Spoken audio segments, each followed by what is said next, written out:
ህልመ ዝኔት ሁኜ ቤተክርስቲያን ልግባ? ህልመ ሌሊትም ተፈጥሯዊ ነው፣ ኃጢአት አይደለም። ለምሳሌ በህልመ ሌሊት የሚፈተን ሰው፣ በዝሙት የሚፈተን ሰው ራሱን ከምን ነው ማራቅ ያለ? እነዚህ ዛፎች ታሪክ ላይ ያለው ቁም ነገር ምንድነው?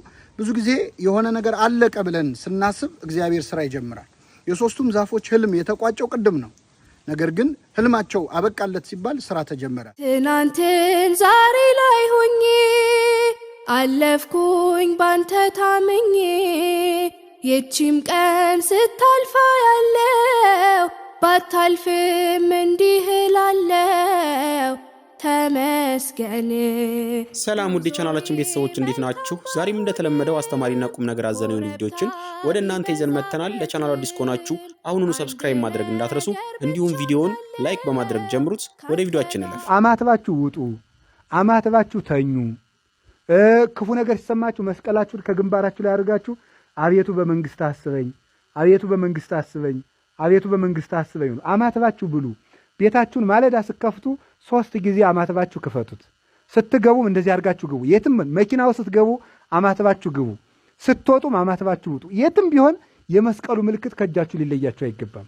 መስቀሉ ምልክት አድርጎ ጌታችን ኢየሱስ ክርስቶስ መስቀሉ ምን አድርጓል ከተባላችሁ ጥልን ያጠፋ ሞትን የደመሰሰ ዲያብሎስን የቀጠቀጠ ነው። ቆላሲስ ምዕራፍ 2 ቁጥር 14 ላይ በመስቀሉ ጥልን ገደለ ይላል። በመስቀሉ ምን ገደለ? ጥል ማን ነው? ዲያብሎስና ሞት ነው። ስለዚህ መስቀሉ ጥልን የገደለ ስለሆነ ጠብ ወደ እናንተ ቢመጣ የሚያፈርስላችሁ የሰላማዊ የኢየሱስ ክርስቶስ የሰላም መስቀል ነው። መስቀሉ የሌላቸው ይጠፋሉ፣ በመስቀሉ ማያምኑ። እንዲህ ይላል ቅዱስ ጳውሎስ ፊልጵስዩስ ምዕራፍ 3 ላይ ቁጥር 14 ጀምሮ እስከ 20 ድረስ ሲናገር እንዲህ ይላል፣ ብዙ ሰዎች የክርስቶስ መስቀል እንቅፋት ሆነው ይመላለሳሉ። እውነት እላችኋለሁ እያለቀስኩ እናገራለሁ፣ መጨረሻቸው ጥፋት ነው ይላል። የመስቀሉ እንቅፋት የሆኑ ሰዎች ሁልጊዜ መጨረሻቸው ጥፋት ነው። ስለዚህ መስቀልን ማመን መመካት። አሁን ብታማትቡ ከቃሉ ጋር ናችሁ? ከቃሉ ጋር ናችሁ? አዎ። ስታማትቡበት እንዴ አቡነ ተክለ ሃይማኖት እኮ 60 ክንድ ዘንዶ ቢመጣባቸው ምን ያደርጉ ይመስላችኋል? በስመ አብ አማቱ አብሯችሁ በስመ አብ ወወልድ ወመንፈስ ቅዱስ አሐዱ አምላክ። ትገሙ በስመ አብ ወወልድ ወመንፈስ ቅዱስ አሐዱ አምላክ። በስመ አብ ወወልድ ወመንፈስ ቅዱስ አሐዱ አምላክ። ሲያማትቡ ዘንዶው ከስንት ተሰነጠቀ? ከ2 ተሰነጠቀ። ታቦር ተራራ ላይ ስመጣ ሁል ጊዜ ትዝ የሚለኝ አንድ ታሪክ አለ። ታሪኩ በእንግሊዝ ሀገር የተጻፈ ታሪክ ነው። ማን እንደጻፈው ምንጩ አይታወቅም። 3 ዛፎች በአንድ ትልቅ ተራራ ላይ በቅለው እያለ ገና ችግኝ እያሉ ለወደፊቱ ስታድግ ምን መሆን ትፈልጋለህ አይነት ውይይት ይወያያሉ። እና ውይይታቸው ላይ አንደኛው ዛፍ እኔ ለወደፊቱ መሆን የምፈልገው በጣም አድጌ ጥሩ ዛፍ ሆኜ ሰዎች ቆርጠውኝ ወስደው የንጉስ ዙፋን አድርገው እንዲሰሩኝ ነው ይላል። ማለት ንጉስ የሚቀመጥበት ዙፋን እንደሆነ ነው የምፈልገው ይላል። ሁለተኛው ዛፍ ደግሞ የለም እኔ ዙፋን ከሆንኩኝ አንድ ቤት ነው የምቀመጠው፣ ከቤተ መንግስት ውጪ ያለውን ዓለም ማየት አልችልም። ስለዚህ የንጉስ መርከብ ወይ ትልቅ ቆንጆ መርከብ ሆኜ ተሰርቼ ንጉሱ በተጓዘበት ቦታ ሁሉ በእኔ እንዲመላለስ ነው የምፈልገው ይላል ሁለተኛው ዛፍ። ሶስተኛው ዛፍ ምንድነው ምኞት ተብሎ ሲጠየቅ አይ እኔ ዙፋንም መሆን አልፈልግም ወይም ጀልባም ማነው እንትንም መርከብም መሆን አልፈልግም፣ እኔ ከዛፍነቴ መልቀቅ አልፈልግም፣ እዚሁ እንዳለው እያደኩ ሄጄ በጣም ረዝሜ መጨረሻ ላይ ሰማይ ደርሼ ሰዎች በእኔ ላይ ተንጠላጥለው ወደ ገነት እንዲገቡ ነው የምፈልገው ይላል። እነዚህ 3 ዛፎች አደጉ። ልክ እንዳደጉ ጥሩ ዛፎች እንደሆኑ 3ቱንም አናጺዎች መተው ቆረጧቸው። እንግዲህ ከ3ቱ ረጅም ዛፍ ሆኖ ሰማይ መድረስ የሚያስበው ዛፍ ህልሙ ተቆረጠ ማለት ነው አብሮ። የንጉስ ዙፋን መሆን የሚፈልገውን ዛፍ በሚገርም ሁኔታ ወስደው ቆራርጠው ለከብት አርቢዎች ሰጡትና ከብት አርቢዎቹ ቆራርጠው ሳጥን አድርገው የከብቶች ፍግ የሚቀመጥበት እና ጭድ የሚቀመጥበት ሳጥን አደረጉት፣ በረት ውስጥ አስቀመጡት ማለት ነው። ሁለተኛው ደግሞ የንጉስ መርከብ መሆን ነበር ፍላጎቱ። በሚገርም ሁኔታ እሱንም ለአሳ አጥማጆች ሰጡትና አሳ አጥማጆች ቆራርጠው ብዙ ጀልባ አድርገው ሰሩት። አሳ ማጥመጃ ጀልባ ሆነ ማለት ነው። ስለዚህ የ3ቱም ዛፎች ህልም በአንድ ጊዜ እንዳይሆን ሆነ ማለት ነው። ይህ ከሆነ ከብዙ ዓመት በኋላ አንዲት ልትወልድ የቀረበች 15 ዓመት ብላቴና በአንድ ስፍራ ለመውለድ ተቸግራ በእንግዶች ማደሪያ ቦታ ስትፈልግ በመጨረሻ ላይ የምትወልድበት ቦታ ስታጣ በረት ውስጥ ገብታ የከብቶች ፍግ ወይም ጭድ የሚቀመጥበት ሳጥን ውስጥ ሕፃኗን ወለደችና አስተኛችው። ይህች እናት ድንግል ማርያም ነበረች። የወለደችው ሕፃን ክርስቶስ ነው። የዚህ ዛፍ ህልሙ የንጉሥ ዙፋን መሆን ነበረ። የሰማይና የምድር ንጉሥ ዙፋን የመሆን እድል አገኘ ማለት ነው። ሁለተኛው ዛፍ ደግሞ የንጉሥ መርከብ መሆን ነበር የፈለገው። በሚገርም ሁኔታ ይህ ሕፃን ከተወለደ ከ30 ዓመት በኋላ ከ12 ደቀ መዛሙርቱ ጋር አንድ ጀልባ ላይ ሆኖ ተኝቶ ነበር እና በዛ ጀልባ ላይ ማዕበል ተነሳ። ማዕበል ሲነሳ የተኛው መምህር ተነስቶ ማዕበሉን ገሰጸው ማለት ነው። እሱም ክርስቶስ ነው። የተሳፈረበት ጀልባ የንጉሥ መርከብ የመሆን ፍላጎት ነበረው። የሰማይና የምድር ንጉሥ መርከብ የመሆን እድል አገኘ ማለት ነው። ሶስተኛው ዛፍ እስከ ሰማይ መድረስና ሰዎች በሱ ተንጠልጥለው ገነት እንዲገቡ ነበር የፈለገው። በመጨረሻ ላይ መስቀል ሆነ። ሁላችንም ወደ ገነት የገባ ነው በመስቀሉ ስለሆነ ማለት ነው። አሁን ይህ ታሪክ እውነተኛ ታሪክ አለመሆኑ ግልጽ ነው። መቼስ ጌታ መስቀሉ ከየት ተገኘ ሲባል በመጀመሪያ 3 ዛፎች ነበሩ እንደማትሉ ተስፋ አረጋለሁ። እዚህ ታሪክ ውስጥ ግን ያለው ተስፋ በጣም ቀላል አይደለም። ብዙ ጊዜ እነዚህ ዛፎች ታሪክ ላይ ያለው ቁም ነገር ምንድን ነው? ብዙ ጊዜ የሆነ ነገር አለቀ ብለን ስናስብ እግዚአብሔር ስራ ይጀምራል። የሶስቱም ዛፎች ህልም የተቋጨው ቅድም ነው። ነገር ግን ህልማቸው አበቃለት ሲባል ስራ ተጀመረ። በምድር ላይ ያለቀውንና የተቆረጠውን ነገር እግዚአብሔር ይቀጥላል። አንዳንድ ጉዳዮቻችን ላይ ተስፋ በቆረጥንበት ሰዓት ነው እግዚአብሔር ስራ መስራት የሚጀምረው። ይህን ታሪክ ታቦር ተራራ ላይ ሆኜ ስተርከው ደግሞ በጣም ትልቅ ትርጉም ይሰጠኛል።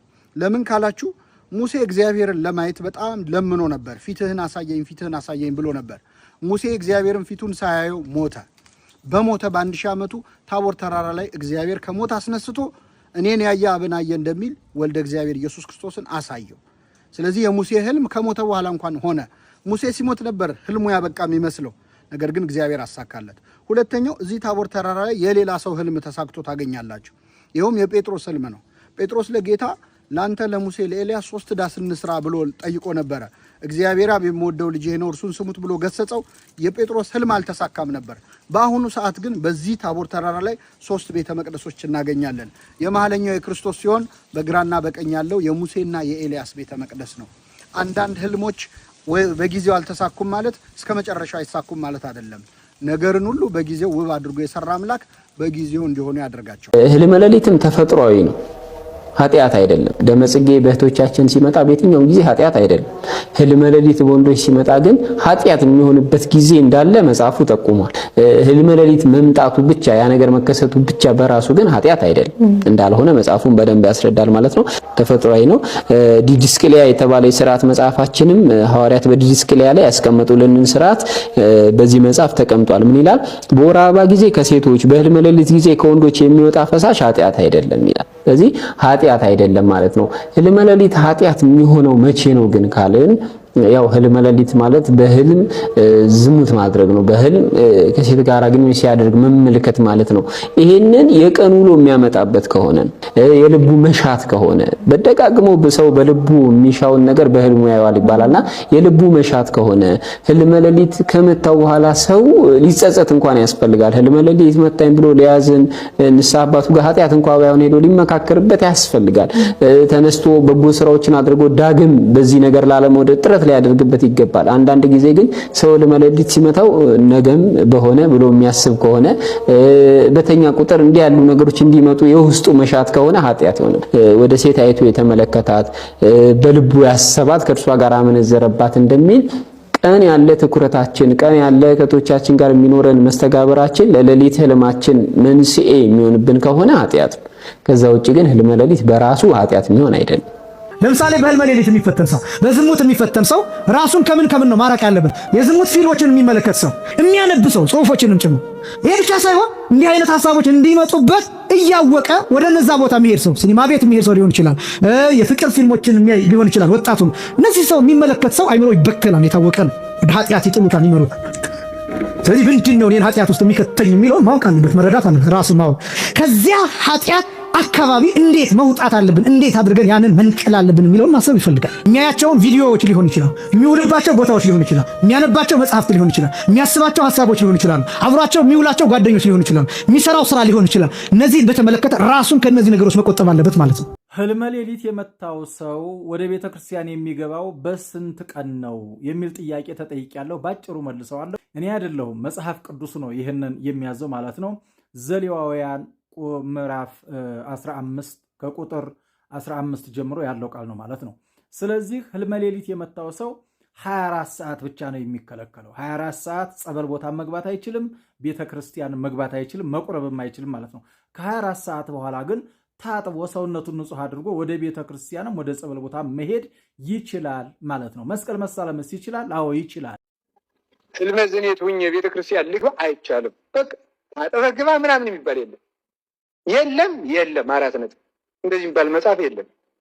የእግዚአብሔርን ስርዓት ማቻቻል ያስቀስፋል፣ ሀገር ያጠፋል፣ ትውልድ ይቀስፋል።